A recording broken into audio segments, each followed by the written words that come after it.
Hi friends, ఈ రోజు నేను ప్లాటినా 100 2024 మోడల్ గురించి నా యొక్క ఒపీనియన్ మీతో షేర్ చేసుకోబోతున్నాను. ఈ బైక్ ని నేను 6 మంత్స్ గా యూజ్ చేస్తూ ఉన్నాను. ఈ 6 మంత్స్ లో నేను 21,000 కిలోమీటర్స్ తిరిగాను. దీనిలో నేను వోల్వోలిన్ సింథటిక్ బ్లెండ్ ఇంజన్ ఆయిల్ వాడుతున్నాను. దీనిలో నేను మాక్సిమం 50 లోపు స్పీడ్ మాత్రమే వెళ్తాను. నాకు ఈ బైక్ లో 70 to 80 మైలేజ్ వస్తుంది. ఈ బైక్ లో స్టార్టింగ్ లో నాకు స్పీడోమీటర్ వైర్ కట్ అయింది.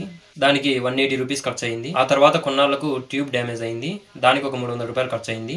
నాకు ఈ బండికి ఇంతవరకు ఖర్చు అయినది ఈ 500 మాత్రమే. తర్వాత ఆయిల్ చేంజ్ కి సర్వీస్ కి నెలకు 600 రూపాయలు ఖర్చు అవుతుంది. ఈ బైక్ లో ముగ్గురు కూడా జర్నీ చేయవచ్చు. చాలా కంఫర్ట్ గానే ఉంటుంది. ఇందులో ఒక పిల్లవాడు, ముగ్గురు పెద్దవాళ్ళు ఈజీగా కంఫర్ట్ గా జర్నీ చేయవచ్చు. నలుగురు పెద్దవాళ్ళు అయితే కొద్దిగా కష్టంగా ఉంటుంది. దీని యొక్క సస్పెన్షన్ స్ప్లెండర్ ప్లస్ తో పోల్చుకుంటే చాలా కంఫర్ట్ గా ఉంటుంది. గతుకుల రోడ్లు కూడా మరీ ఎక్కువ షేక్ అవ్వదు. ఇందులో బ్యాక్ సైడ్ బ్రేక్ అయితే బాగాలేదు. ఫ్రంట్ బ్రేక్ అయితే బాగానే పడుతుంది. మీరు బండిని తొందరగా ఆపాలంటే బ్యాక్ ఫ్రంట్ బ్రేక్స్ రెండు వాడాల్సి ఉంటుంది. బ్యాక్ సైడ్ బ్రేక్ అయితే అంత బాగా లేదు. దీని యొక్క బ్రీడింగ్ అయితే చాలా స్మూత్ గా ఉంది. మరీ ఎక్కువ సౌండ్ అయితే ఏం రాలేదు. ఈ బండి స్ప్లెండర్ ప్లస్ తో పోల్చుకుంటే కొద్దిగా ఎత్తుగా ఉంటుంది. ఈ బైక్ ని నేను 92,000 రూపాయలు కొన్నాను. మీకు ఎక్కువ మైలేజ్ ఇచ్చే బైక్స్ లో ఇది టాప్ లో ఉంటుంది. దీనిలో ఒక్కరు డ్రైవింగ్ చేసేటప్పుడు లారీ పక్కన మీరు ఓవర్టేక్ చేస్తే ఇది ఖచ్చితంగా మీకు షేక్ అవుతుంది. ఆ తర్వాత మీరు కింద పడే అవకాశం కూడా ఉంది.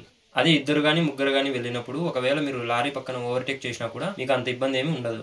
ఈ బైక్ లో మీరు ముగ్గురు కూర్చొని ఎగమారు ఎక్కేటప్పుడు చాలా స్లోగా వెళ్తుంది. అదే ఒక్కరు కూర్చొని వెళ్ళినప్పుడు అయితే స్పీడ్ గానే వెళ్తుంది.